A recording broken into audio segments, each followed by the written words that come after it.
Hi guys! Yes. We're here at the Jollibee. Yes, kain muna kami ng aking beso. Yes. Minsan na kami magkita nito, kaya ito yung aking beso na yayaman niya. Kaya habang hindi pa siya, hindi niya pa ako nakakalimutan. Habang buhay pa? Hindi.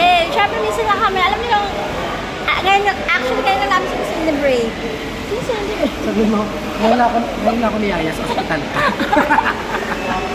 Hindi, kasi di ba, nakakamiss lang kasi bihira lang kami magkita dito. Yes. Kaya pag nagkikita kami dito, sila sa magtala ko. Di ba? Kain to the max. Yes. Thank you so much, Bes. Supportahan niyo po yung vlog ng best friend. Yes. Pag yung mama niya, papaulanan niya kayo. Uy, thank you so much, Bes, ha. Grabe ka talaga. Sana yung mama na tayo talaga. Para kahit saan tayo pumunta. Ako naman nanunod. Yes, abangan mo yan. Next time, Bes, next time, guys, pag ako naman yung naka-asenso. Naka-ahon, yes. Naka-GG. Yes. Babawi ako dito sa besi ko. Yes.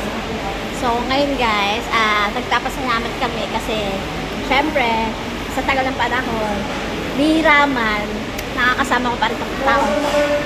Yes. Hindi niya lang sa ayot gusto niya, kailangan niya akong samahan. Kailangan namin samahan ng isa't isa. Yes. Bye-bye! Kain muna kami. Yes, kain muna kami guys. Thank you so much.